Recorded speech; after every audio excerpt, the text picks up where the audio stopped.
បាទសូមអនុញ្ញាតគ្រូជំរាបសួរទៅកាន់ពុកម៉ែបងប្អូនទាំងអស់គ្នាដែលចូលចិត្តតាមដានទស្សនានៃការឲ្យតម្រូវឆ្នោតខ្មែរប្រចាំថ្ងៃ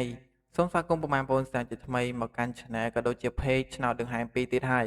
បាទជាថ្ងៃនេះផងដែរបាទត្រូវនៅថ្ងៃទី12ខែ8ឆ្នាំ2026ហើយ admin ក៏មានជាមួយតម្រូវលេខល្អៗសម្រាប់មកចែកជូនពុកម៉ែបងប្អូនយើងផងដែរ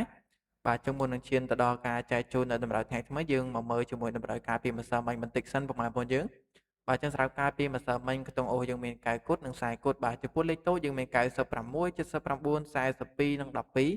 បាទចំពោះលេខធំយើងមាន3 91និង7 86បាទចឹងសារៈតម្រុយរបស់មានការពីម្សិលមិញផងដែរបាទចំពោះខ្ទង់អូសយើងបានចូលទាំងពីរខ្ទង់តែម្ដងប្រហែលបងយើងបាទទាំងខ្ទង់កៅទាំងខ្ទង់ខ្សែគឺថាបានចូលទាំងពីរខ្ទង់តែម្ដងបាទចំពោះលេខតូចយើងបានចូលតែលេខ96មកគ្រាប់ទេប្រហែលបងយើងបាទ សម្រាប់លេខផ្សេងៗទៀតបើក្រាស៊ីមួយលេខបងប្អូនយើងអត់មានឲ្យ42គឺថាមក41ឡើង2វេនបងប្អូនយើង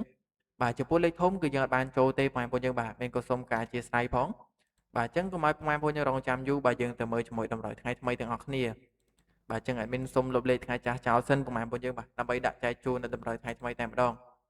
បាទសម្រាប់បងប្អូនយើងដែលកំពុងតាមដានទស្សនាបាទអត់មានសុំចិត្តបាទកុំភ្លេចជួយចុច Subscribe ក៏ដូចជាចុចឲ្យមេដៃម្នាក់មួយផង បាទសម្រាប់ពុកម៉ែបងប្អូនយើងដែលកំពុងតាមដាននៅលើ Page បាទកុំភ្លេចជួយចុច Follow និងចុច Share ឲ្យមានម្នាក់មួយផងបងប្អូនយើងបាទដើម្បីផ្ដល់កម្លាំងចិត្តដល់ admin ផងដែរបាទចឹងសម្រាប់ថ្ងៃថ្មីនេះផងដែរបាទចំពោះលេខតូចបាទ admin ឲ្យលេងនៅលេខ24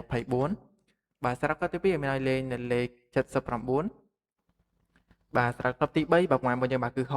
61និងមួយគ្រាប់ចុងក្រោយគេគឺ91បងប្អូនយើងបាទចំពោះលេខធំបាទ admin ឲ្យលេងនៅលេខ407បាទនិងមួយគ្រាប់ទៀត admin ឲ្យលេងនៅលេខ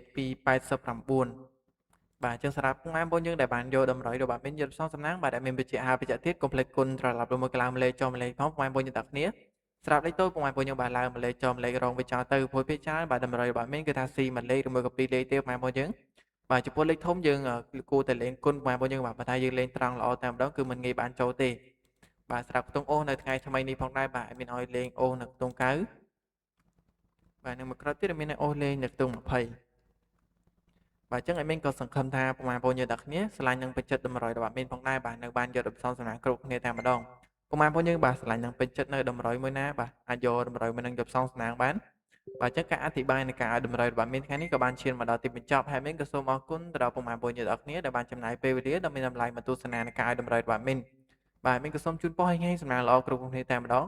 ចុះជួបគ្នាជាមួយមីនម្ដងទៀតនៅថ្ងៃស្អែកតាមពេលវេលាណាត់ដែរបាទអត់មានសូមអរគុណនិងសូមគោរពលា